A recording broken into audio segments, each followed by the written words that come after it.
What's up, guys? Knowledge and self-determination. So let's just get right into it. You guys are going to see a series of screenshots throughout a portion of this video where it is talking about and showing documentaries and different news reports, such as this one here on the top that's talking about a rise in non-white neo-Nazi white supremacist attitudes. Now, let's not get it twisted.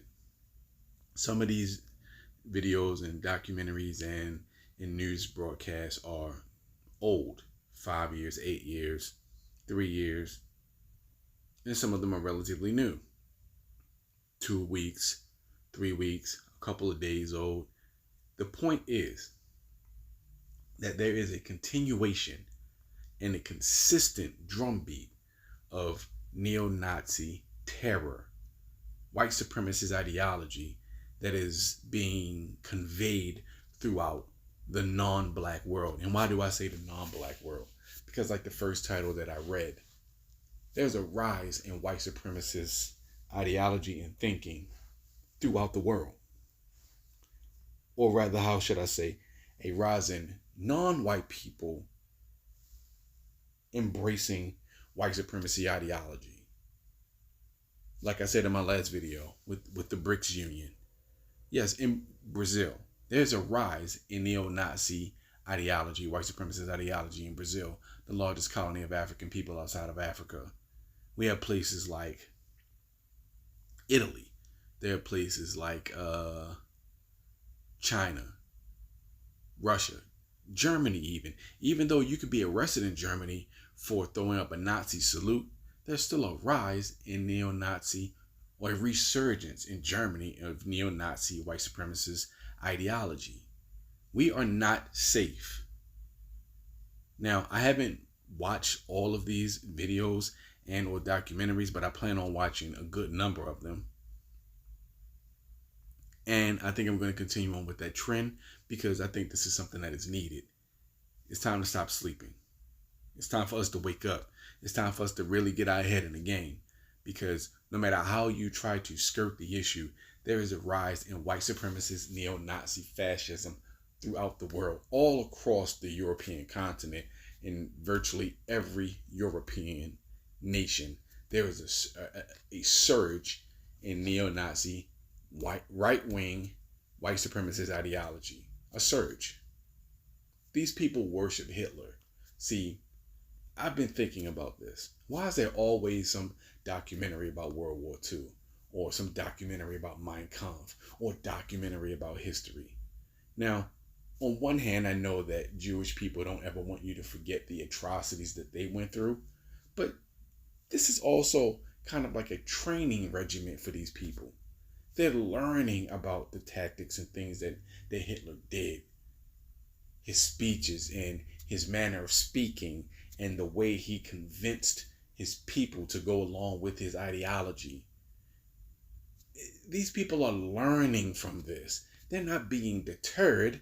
You know, they're not being deterred or turned away from it because there is literally a surge in this way of thinking. Now, I am going to start to dissect a lot of these documentaries, and the one that I am going to dissect next is basically talking about how the Ku Klux Klan and neo-Nazis from Europe actually merged together.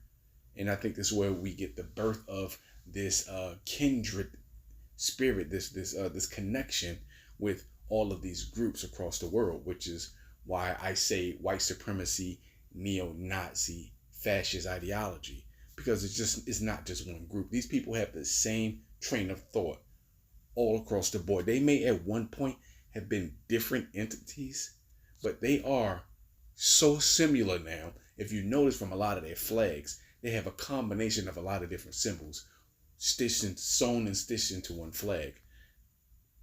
This is them letting you know that, and this picture on top is a Brazilian white supremacist group that is on the rise in Brazil. So there you go.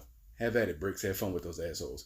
But those flags stitched and sewn together is basically letting you know that they are of one mind and one body.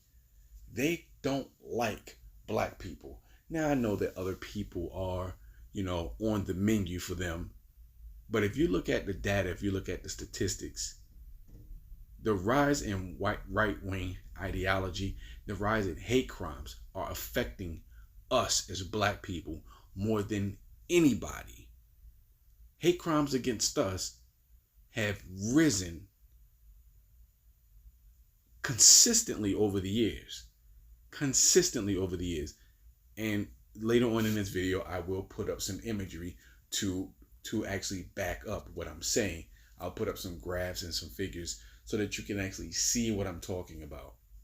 But I want you guys to see these documentaries, these broadcasts, and maybe watch a couple of them, because some of the ones that are longer, I do plan on breaking them down and highlighting some of the garbage in them, and just basically going over this stuff step by step so that we can see how serious the train of thought is, and contrasting what they were thinking yesterday with what they think right now.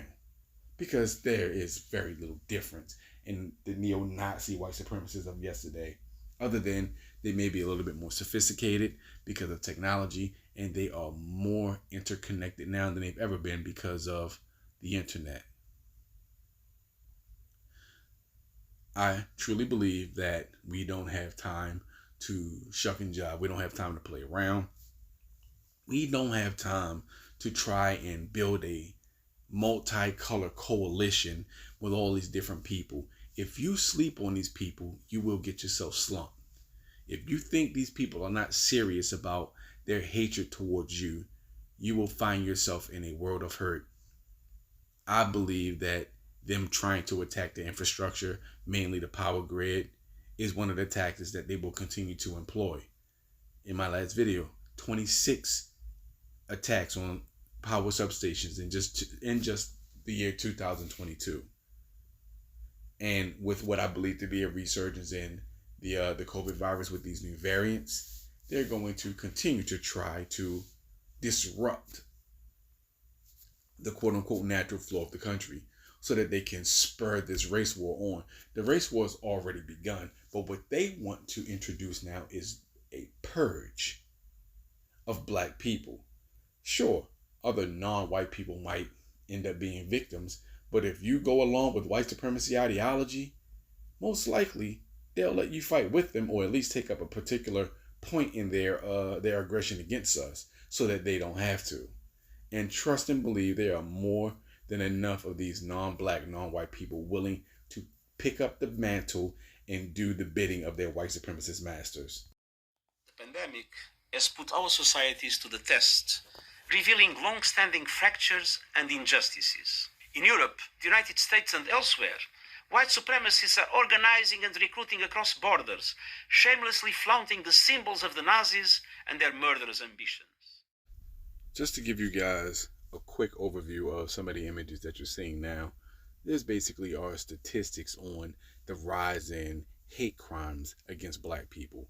What you're seeing now is them talking about more than half of hate crimes being committed by white people. Because what they'll try to say is that black people commit, 22% of the hate crimes in America. Now, we all know that that's complete bullshit, because we know that if a black person yells at an Asian person, it's a hate crime. If you look strongly at a person of another race when you're black, that's also a hate crime. So I don't want my people to be fooled or taken in by the nonsense. Let's get some straightening going on with these numbers and these statistics, because they are completely misrepresented. Now bear with me, guys, while we highlight some of the biases here. Hate crimes against Pacific Islander and Asian people has more than doubled. Most hate crime offenses were motivated by race, ethnicity, or ancestry in 2020 and 21, accounting for 60 and 62% of all hate crimes respectively. Hate crimes against Native Hawaiians and Pacific Islanders increased the most, rising from 15 in 2020, take note of these numbers, to 48 in 2021, a 220% increase. The second largest increase was among Asian people, with hate crimes rising from 330 in 2020 to 820 in 2021, a 148% increase. Arab Americans saw the third largest increase, 54%. Now, What I'm about to talk about now is going to explain a little bit why those numbers are skewed. As you can see, the actual incidences are short, but the percentage is real high. Now, while anti-black hate crimes decreased 1% between 2020 and 2021, it's important to note that anti-black bias was still the most reported type of hate crime in 2021, representing 31% of all cases. So what does that mean? What that means is that while the percentages of those numbers with those other people were higher than ours, 220, 300%, 148%, we were still the most, we still had the most attacks and reports. We are attacked more frequently and more often and in the highest numbers than anyone else. So while there's a raising a couple of hundred here and there, or 10 or 15 here and there, we're being attacked in the thousands and increasingly so. So don't let the numbers fool you. It's all mind games with these people. In 2017, May 2017, an 18-year-old neo-Nazi in Tampa, Florida, shot and killed two of his three roommates. When the police searched the apartment after that double homicide, they ended up also arresting, in addition to the shooter, they ended up arresting a third roommate, one who was not shot. Turns out that third roommate had been stockpiling a huge amount of homemade explosives in their shared garage. In a separate incident, a little more than a year earlier, March 2016, a 28-year-old woman was arrested for robbing 4 different convenience stores in Maryland while armed with a machete. Well, now get this, it all comes together. Turns out the machete wielder and the explosives hoarder then began a relationship while they were each serving time in separate prisons. Now today, those 2 individuals were arrested again. Federal prosecutors allege that the 2 plotted to attack 5 electrical power substations around Baltimore, Maryland. Their plan was allegedly to knock out a ring of 5 specific electrical substations all in one day because they thought that would cause a cascading effect to, quote, completely destroy the whole city, meaning presumably they expected to knock Baltimore into a pre-electric light state of being and one that couldn't easily be repaired. Now, if that whole plan, if that whole idea to shoot up electrical substations to knock out the power semi-permanently and cause major chaos, if that plan is giving you deja vu, you are not mistaken. There have been at least 9 attacks on electric power substations, at least 9 attacks across 3 different states just in the past 3 months. Early last year, Homeland Security issued a bulletin warning that domestic violent extremists have, quote, developed credible specific plans to attack electricity infrastructure since at least 2020. Now, in most of these attacks, suspects haven't been identified, and that means motives can't be identified either. But last month, NPR affiliates in Oregon and Washington obtained an FBI memo showing that neo-Nazi groups were calling for attacks just like this. The neo-Nazis that the FBI was tracking, quote, believe that an attack on electrical infrastructure will contribute to their ideological goal of causing societal collapse and a subsequent race war in the United States. And that's part of what makes these arrests about this planned Baltimore attack today significant. Because the former explosives hoarder arrested today, he's the founder of a neo-Nazi group called the Atomwaffen. And the former machete-wielding robber, who was also arrested today, she wrote what the FBI believed to be an ideological manifesto of sorts, which both references hitting electrical substations to knock out power, and also her admiration for the Unabomber and for Hitler. Joining us now is Kathleen Belew. She teaches history at Northwestern University. She's the author of Bring the War Home, The White Power Movement and Paramilitary America, which is really the seminal text in this field. Professor Belew, I really appreciate you being here. Thanks for being here. Thanks for having me. So I said at the top of the show tonight that this appears to be emerging as a favored tactic of the white power movement and the sort of neo-Nazi affiliated white supremacist movement in the United States. Is that a fair generalization? Yes, although the electrical part may be new, but infrastructure attacks by this movement are not new. This is a strategy that was pioneered by a group called The Order in 1983, moving forward.